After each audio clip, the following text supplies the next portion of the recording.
No tenía ninguna clase con Fletch y rara vez lo veía en los pasillos, pero tenía 2 clases con Drew de Luca y él tenía el almuerzo en el mismo periodo que Fletch, así que le hice saber que no necesitaría que me llevara. Cuando terminó la sexta hora, me dirigí al aparcamiento, donde Alina me esperaba junto a su escarabajo azul del 98. Nos subimos y pusimos la calefacción a tope. A diferencia del antiguo Civic de Fletch, el escarabajo de Alina se calentaba bastante rápido. Todo excepto el silencio era cómodo. ¿Quieres meterte de lleno en el tema? Alina me miró de reojo, negó con la cabeza. No mientras yo conduzca. Condujimos en silencio hasta que nos detuvimos frente a una casa colonial de buen tamaño. ¿Está bien?, preguntó. Oh, sí, claro. Es que no quiero hablar de ello en público. Está totalmente bien. Alina parecía aliviada mientras golpeaba el abridor de la puerta del garaje. Al salir del coche, me di cuenta que el garaje estaba vacío. Estábamos solos. Abby, una Golden Retriever envejecida que los Aminet aparentemente no tenían en la perrera, nos saludó moviendo la cola y con la correa en la boca. Tengo que sacarla. Siéntate como en casa. El mero hecho de estar en la casa de Alina se sentía muy íntimo. La identidad lo es todo para un adolescente, y llevar a otra persona a tu casa era exponer una parte de ti que estaba fuera de tu control. Era dejar al descubierto el entorno que te había producido. Cuando había entrado por primera vez en la casa de Fletch, su malestar era evidente. Su casa era solo un lugar por el que se pasaba para llegar a su habitación. Para la aterradora Kerry, su casa era una fuente de vergüenza. El pequeño y mal cuidado hogar de la señora Peterson era un recordatorio constante para Kerry, no solo del fracaso matrimonial de sus padres, sino de la falta de logros de su madre, la falta de educación. Las dos estaban atrapadas allí, en una casa que olía a charcutería y el agua en la que envasaba el queso feta. Un olor que empezó en la ropa de trabajo de la señora Peterson, pero que ahora impregnaba todo lo que poseían. Entré en la casa de Alina con la misma reverencia con la que entraría en una iglesia. Tenía una sensación que te ponía de humor para tomar chocolate caliente y ver caer la nieve. Había velas y velas de té en la mesa y chucherías con temas navideños en las paredes. El aroma de pino de un árbol de Navidad llenaba el aire y mientras me desplomaba en su sofá acolchado, me di cuenta que por primera vez en todo el día me sentía relajado. Cuando regresó Alina, me condujo a la sala de juegos, un sótano terminado en el que había una mesa de billar de tamaño normal. Me ofreció un refresco de la mini nevera que había detrás de la barra de bar y nos sentamos en un sillón frente a la televisión de pantalla grande. Alina me miraba fijamente mientras yo hablaba. Yo le devolví la mirada. Era imposible mirar a otra parte. Le conté la historia que me había contado Fletch tan fielmente como pude. Todo el tiempo fui muy consciente de dónde estaban sus piernas en relación con las mías. Me tiraban como si tuviera gravedad. Parecía estar bien todo el tiempo que hablé, pero en el momento que terminé empezó a jadear, como si hubiera estado conteniendo la respiración. Entonces empezaron los sollozos. Me apresuré a cerrar la brecha entre nosotros. La sostuve durante varios minutos mientras su esbelto cuerpo temblaba y se estremecía. Cuando recuperó la compostura, se retiró lentamente a su extremo del asiento. Oh Dios, lo siento, dijo limpiándose los ojos con la manga. No lo sientas. Soy un desastre, me siento avergonzada cuando soy feliz y como una víctima cuando me avergüenzo. Me cuesta todo lo que tengo para mantener la calma. Es agotador. ¿Has hablado con alguien? ¿Has visto a un, ya sabes? Sí, pero no me da nada. Eso no es algo malo.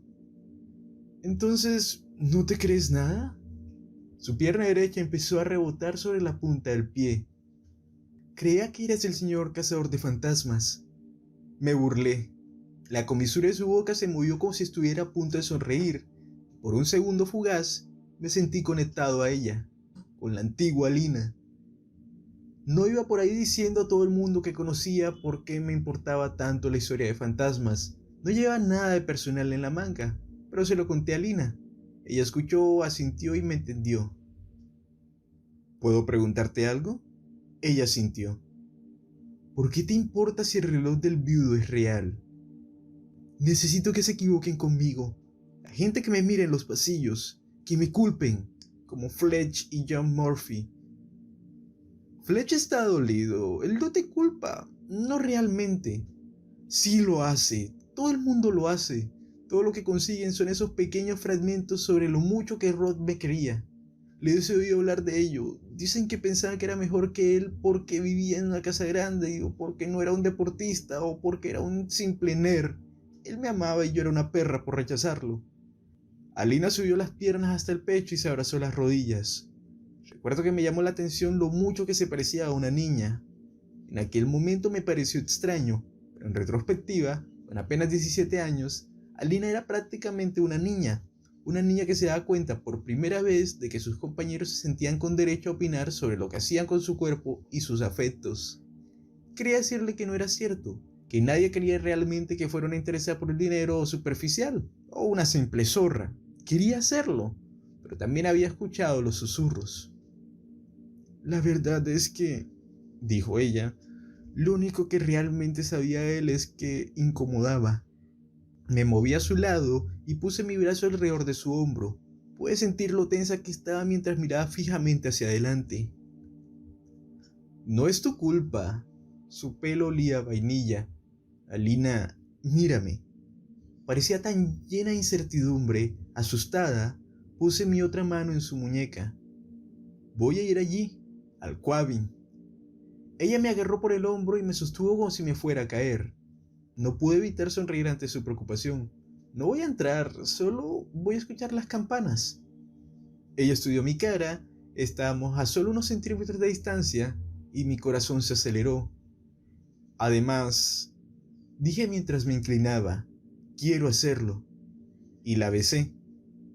Sus labios tardaron en responder. Me saltaron las dudas.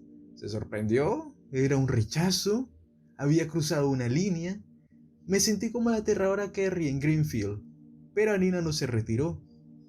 Tal vez no tenía nada que ver conmigo, tal vez era solo la culpa del sobreviviente. Después de un par de segundos muy largos, Alina me devolvió el beso. Mi cerebro se volvió confuso. Casi tuve que parar. Es difícil besar con una sonrisa. Estaba besando a Alina Minet. Deslicé mis dedos sobre su pelo salvaje. Alina, que corría en pista, podía sentir mi pierna presionada contra la suya. Alina, que olía a vainilla y sonreía. Intenté apretar mi pierna entre las suyas, pero ella mantenía las piernas cerradas, y eso estaba bien. Era feliz solo por estar besándola. Pasamos los siguientes minutos en ese sillón. No fue el tipo de primer beso que uno se imagina. Yo estaba nervioso y ella estaba inquieta. En ese momento, recuerdo que pensé que era más íntimo que apasionado, pero eso tenía sentido para mí. Ella no estaba en un buen momento. Estar con ella iba a ser como construir un castillo de naipes. Se necesitaría una mano lenta y el más mínimo paso en falso podría derrumbarla. Quería llevarme a casa antes de que sus padres volvieran del trabajo. Mientras nos poníamos los abrigos, le dije, «¿Vamos a ver una película?» Ella no respondió inmediatamente. Por un segundo pensé que no me había escuchado. «No, no puedo». La besé y volví a preguntar, pero no sirvió de nada. ¿Y si alguien nos ve? Quería que la gente nos viera. No me importaba lo que la gente pensara de ella. Ni siquiera me importaba lo que Fletch pensara de ella. Por favor, no se lo digas a nadie. No puedo soportar cómo me mirarían. Se derrumbó y la abracé.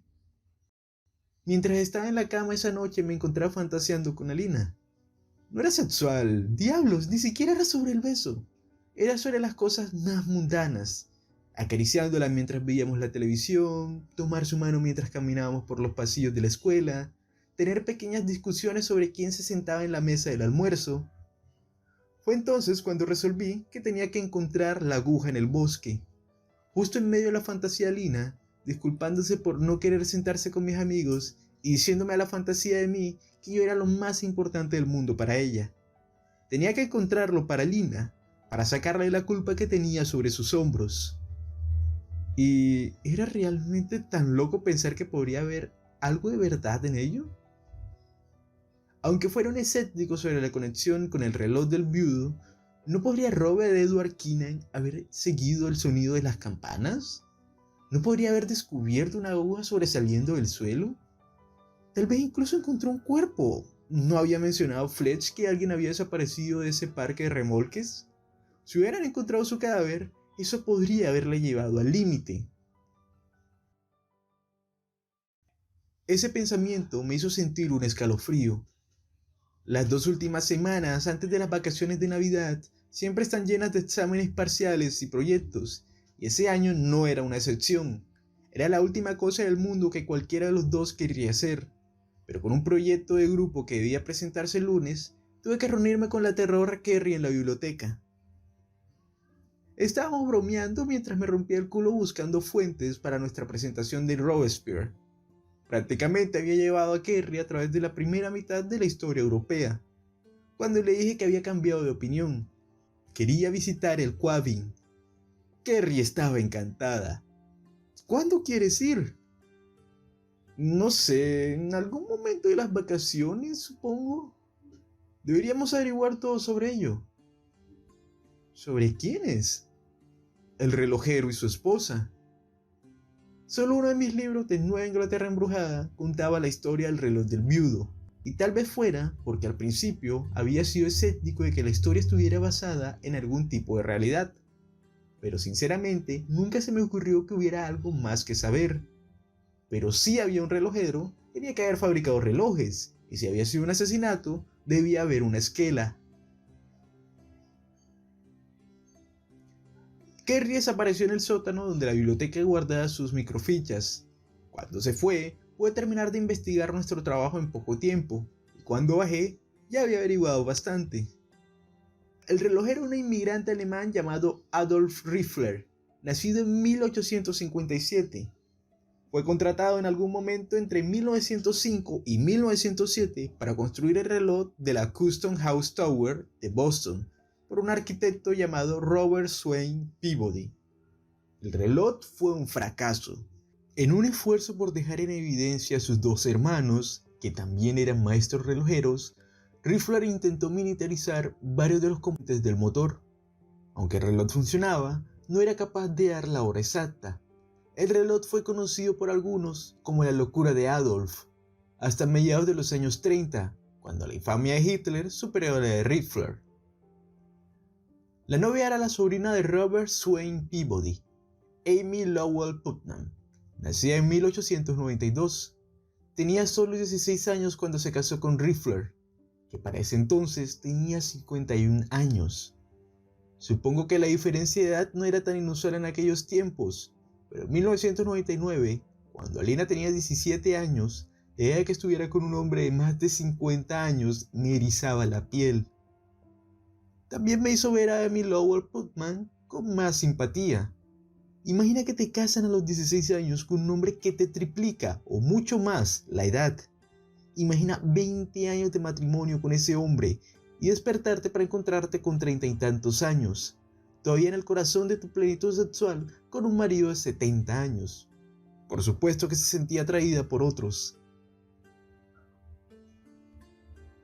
No pudimos encontrar una esquela de Amy Lowell Putnam, ni de Amy Lowell Riffler, ni de Amy Putnam Riffler. La aterradora Kerry lo tomó como una señal de que los Putnam, los Lowell y los Peabody, todas familias poderosas, habían encubierto la forma escandalosa en la que había muerto Amy Lowell. Yo, en cambio, lo achaqué a que las microfichas eran una mierda para trabajar. Sin embargo, lo que sí encontramos de interés fue una foto de Enfield en 1938.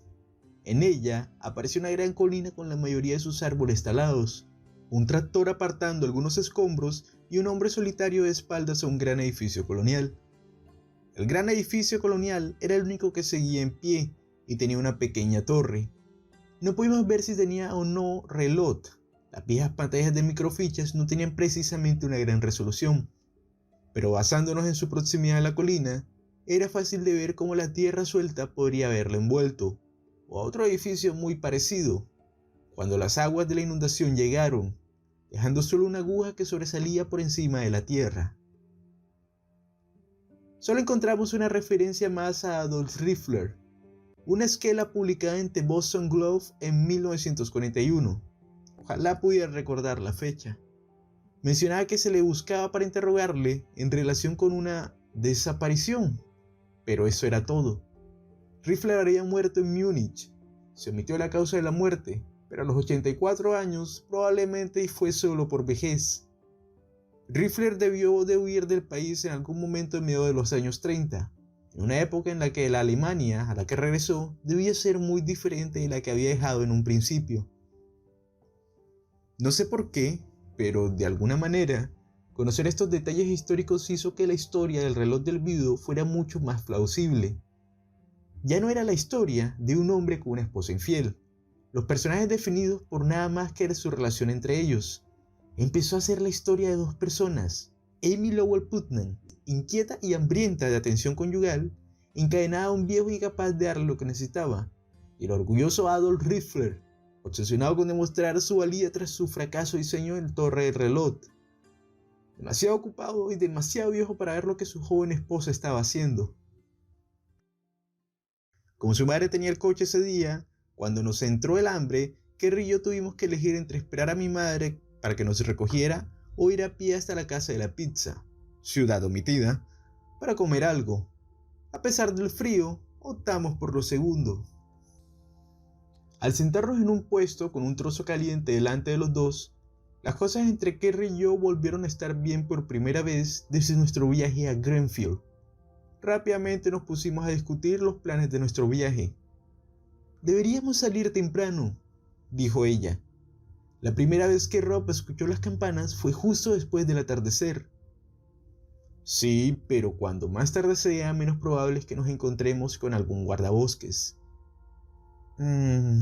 ¿Crees que hay puertas o vallas? Los caminos de entrada y salida pueden estar cerrados, pero ¿vallas? No, el Quabin es demasiado grande. Justo cuando las palabras salieron de mi boca, Fletch se dejó caer a mi lado, con su amigo Morph detrás. «Oye, no los he visto entrar», dijo. «¿Cuánto tiempo llevas aquí?» No sé qué sentí exactamente. ¿Vergüenza? Pero aunque no había nada en la cara de Fletch que indicara que me había oído, tuve esa sensación que tienes cuando tus padres te dicen: «No estamos enfadados, solo estamos decepcionados». Había estado tan absorto en la diversión de ir a la casa de fantasmas y hacer clic con la aterradora Kerry de nuevo, que había perdido de vista el hecho de que Rob Keenan se había suicidado. Había olvidado que la única razón por la que conocí la aguja en el bosque era por sus notas de suicidio, y en realidad me había alejado de todo el asunto. Mientras dos tipos que habían perdido a un buen amigo y muy posiblemente por culpa de esa aguja estaban sentados justo detrás de mí. «No sé, un poco», murmuré. «¿Quieres ir a casa? Puedo llevarlos a los dos». Realmente no quería. «Claro», dijo Kerry. Morph acaba de enterarse de que había sido aceptado, vía admisión anticipada, en You Must Answer, un tema que a Kerry le parecía bastante intrigante. Al igual que muchos estudiantes de secundaria infelices, Kerry tenía muchas esperanzas puestas en la idea de que su vida mejoraría en la universidad, pero no tenía las calificaciones necesarias para entrar en una universidad de alto nivel. Demonios, sabía que You Must Answer era un alcance real, pero tenía la esperanza de entrar en You Must Lowell y transferirse después de un año o dos. Por supuesto, Morph tampoco había pensado que lo aceptaran. «Definitivamente hay que solicitarlo pronto», dijo. «Demuestra que vas en serio y mira si puedes conseguir una referencia de alguien que haya ido allí. En el anuario de cada año se enumeran los lugares a los que fueron todos los profesores. Como la mitad de ellos fueron a UMass». Kerry estaba pendiente de cada palabra de Morph, pero yo no prestaba mucha atención a lo que decía. Estaba demasiado ocupado esperando contra toda esperanza que después de dejar a Kerry, Fletch anunciara que quería salir un poco más con Morph y como tal tuviera que dejarme a mí después. Eso no ocurrió y pronto estuvimos solos en el coche. Y cuando la puerta se cerró detrás de Morph, Fletch dejó caer su máscara y supe que me había escuchado. «Vas a ir al Quabin», Después de todo lo que te dije, ¿vas a ir al Quabin? Sí, eres un maldito retrasado. Fletch era un tipo bastante grande. Eso, junto con el dolor y la ira en su voz, me intimidó para que guardara silencio. Seguimos conduciendo, sin escuchar nada más que la calefacción luchando en vano por disipar el frío. Después de unos kilómetros, me encontré resentido con Fletch. ¿Quién era él para hablarme así? ¿Y por qué coño iba a sentirme culpable por él? Había perdido a un amigo y tenía mi simpatía, pero eso no le daba derecho a tratarme como basura. ¿Por qué me lo dijiste? Fletch no respondió a mi pregunta, se limitó a seguir conduciendo. ¡Hey! ¿Por qué me lo contaste si no quieres que lo investigue? Fletch apretó el volante y apretó los dientes como si estuviera literalmente masticando la pregunta. Estábamos en nuestro barrio antes de que finalmente respondiera. ¿A quién más podría decírselo? ¿Sabías que en el colegio se han puesto en contacto con los padres de todos los que van a las sesiones especiales de asesoramiento? Están informando de cualquier señal de alerta que vean en las sesiones. ¿Crees que quiero que mis padres me obliguen a ver a alguien o me den medicamentos? No puedo ir allí con una puta historia de fantasmas. La ira de Fletch lo había abandonado. Llegamos a la entrada de mi casa y parecía desanimado. Pensé que me creerías, o que podrías refutarlo. No, mierda, ni siquiera sé por qué te lo dije en primer lugar. Parece que tanto Fletch como Alina buscaban que yo absolviera sus pecados. Alina quería probar que Rob había encontrado una aguja que sobresalía del suelo en medio del bosque, y que era la razón por la que se había quitado la vida.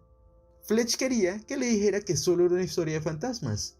Sinceramente, no podía decir lo que creía, pero tenía que saberlo. Ni siquiera le he dicho a Morph, dijo. No podría soportar que me culpara por dejar que Rob se fuera solo. ¿Qué habrías hecho si hubieras estado con él? No lo sé. Fletch no me miraba a los ojos, pero al menos no habría estado solo. Bueno, no tienes que preocuparte por nosotros. Solo queremos tratar de escuchar las campanas. No es que vayamos a nadar hasta allí o algo así. Sí, lo sé, pero no te voy a dejar. No tenía idea de cómo Fletch pretendía detenernos. No es que necesitáramos su permiso para visitar un parque público, y se lo dije. Fletch me miró como si fuera un idiota. Si tú vas, yo voy también, dijo. No discutí. Si se sentía culpable por haber dejado que Rod fuera solo en busca de la aguja en el bosque, quizás estar allí con Carrie y conmigo le ayudaría a superarlo. Mientras Fletch salía al camino de entrada, me di cuenta de que había otra razón por la que no había protestado. El miedo a Carrie. Sí, ese día las cosas habían vuelto a ser normales entre nosotros, pero todavía me daba miedo pasar tanto tiempo a solas con ella, especialmente en la orilla de un lago iluminado por la luna. Y como ventaja añadida, ahora no teníamos que preocuparnos por conseguir el Ecto 1 para la noche. Alina mantenía la distancia en el colegio, sobre todo después de que intentara robarle un beso el miércoles antes de las vacaciones de invierno. Había salido de clase para ir al baño y me topé con ella al volver. Había esos momentos, unos minutos aquí y allá, en los que parecía que no pasaba nada, en los que su sonrisa y su risa aparecían con facilidad, y acompañarla de vuelta a clase ese día fue uno de esos momentos. El pasillo estaba casi desierto. Justo antes de llegar a la puerta de su aula, la detuve. Deslicé una mano alrededor de su esbelta cintura y deslicé la otra por su pelo hacia el cuello. Me incliné para besarla y ella se apartó de mí, de mi contacto, como si estuviera ardiendo. Y así la antigua Lina desapareció, y en su lugar quedó la rota. Nos quedamos allí disculpándonos el uno al otro, ella asegurándome que no tenía nada de qué disculparme y yo haciendo lo mismo, antes de que finalmente se metiera en su clase y cerrara la puerta. Agradecí que el jueves fuera nuestro último día. Las vacaciones de invierno no pueden llegar lo suficientemente pronto. Vi a Lina 2 veces, durante las vacaciones, una vez antes de que Carrie, Fletch y yo fuéramos al Quabin, y otra después. Los padres de Alina tenían una cabaña al pie del pico Shawnee, en Maine, donde solían pasar Nochevieja, pero ese año decidieron subir el 27 y bajar el 30, para que Alina no se perdiera su sesión semanal de terapia. El día después de Navidad vino a cenar en nuestra casa. Mis padres se portaron de maravilla. Les había advertido de lo nerviosa y ansiosa que podía estar. No dije ni una palabra sobre las notas de suicidio ni sobre la aguja del bosque. Pero sí les conté que Rob había estado enamorado de ella y que Alina no estaba asimilando bien su muerte. No pudieron ser más comprensivos. Normalmente, mi padre habría estado encantado de burlarse de cualquiera que trajera a casa por primera vez, pero se abstuvo. En cambio, cada vez que había una pausa en la conversación, se burlaba de mi hermano pequeño, que ese año había recibido por Navidad, entre otras cosas, un Furby, e insistía en llevarlo a la mesa. Que no te pille dando de comer a esa cosa después de medianoche. Mi hermano era demasiado joven solo para captar la referencia y levantó la vista confundido. Solo son las 6:30. Bueno, siempre es después de medianoche, en algún sitio. Mi madre, por su parte, también se resistió a sus instintos naturales. Por lo general, cuando alguien venía a mi casa por primera vez, prácticamente lo interrogaba, deteniéndose justo antes de encender un foco en su cara. Esa costumbre suya había sido especialmente dura con la aterradora Kerry, al que mi madre convenció brevemente de que se drogaba. Después de la cena, mi padre me sugirió que le enseñara a Alina el televisor que me habían regalado por Navidad el día anterior. El televisor que estaba en mi habitación. Realmente era un gran padre. Me gusta mucho tu familia, dijo Alina una vez que la puerta se cerró tras nosotros. Me burlé. Créeme, se portaron demasiado bien. Drew DeLuca era un firme defensor de la idea que una película romántica no era la mejor película para ver con una chica con la que quieres ponerte romántico. Para empezar, la mayoría eran, en su opinión, películas muy cutres, y las buenas corrían el peligro de mantener el interés de la chica.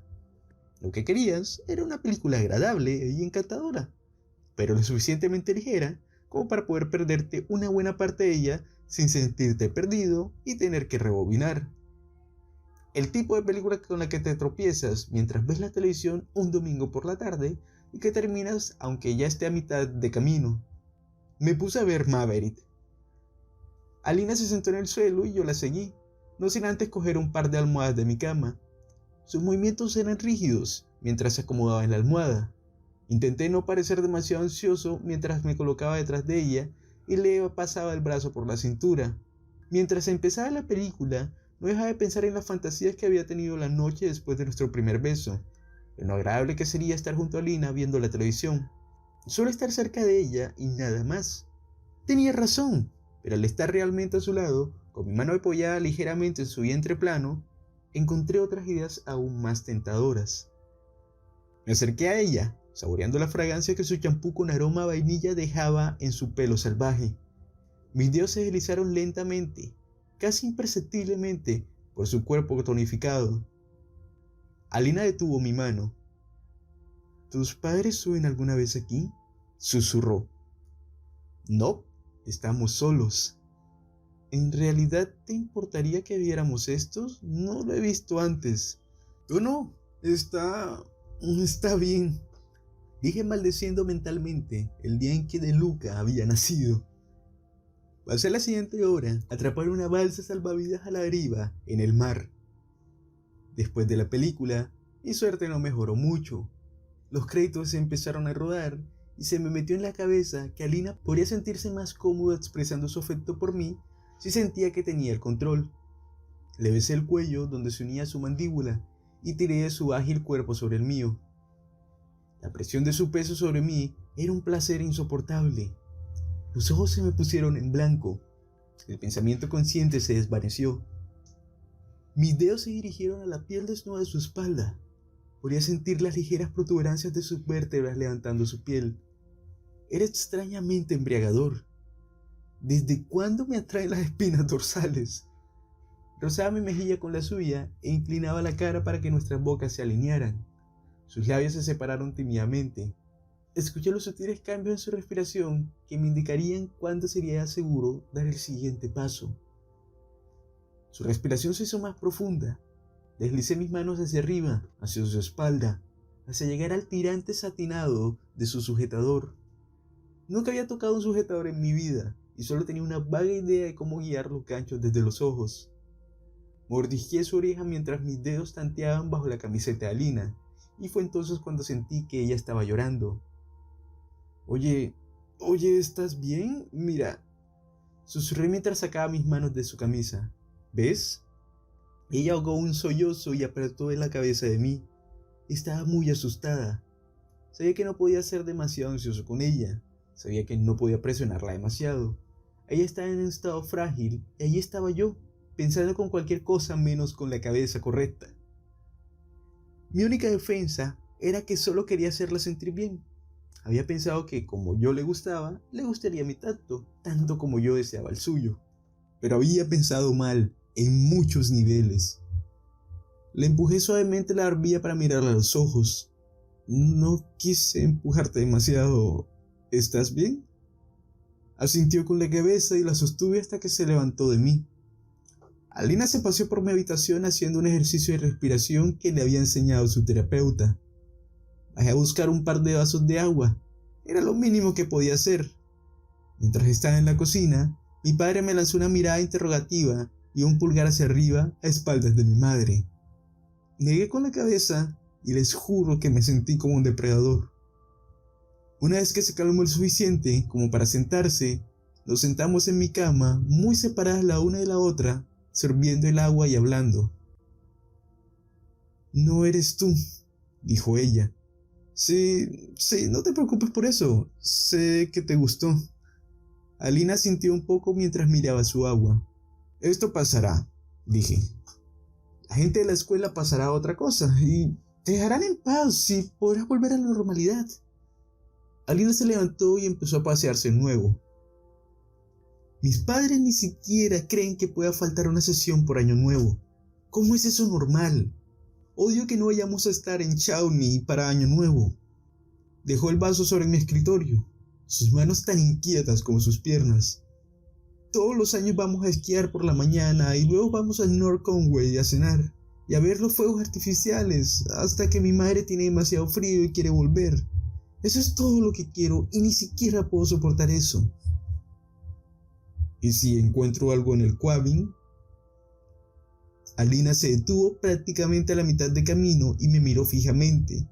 No me había dado cuenta hasta entonces, pero tenía bolsas bajo los ojos. ¿Ayudaría eso? ¿Cuándo vas a ir? Mañana. Alina me miró fijamente. La energía de la habitación había cambiado. Prácticamente podía oler su desesperación tan fácilmente como su champú con aroma a vainilla. Necesitaba que encontrara la aguja del bosque y demostrara que era el reloj del viudo. Demostrar que Rob no se había suicidado porque ella le había roto el corazón, sino porque le había perseguido el fantasma de Amy Lowell Putnam, y si Alina Aminev lo necesitaba, yo también. Al diablo con Fletch, al diablo con solo escuchar las campanas. Iba a encontrar la aguja.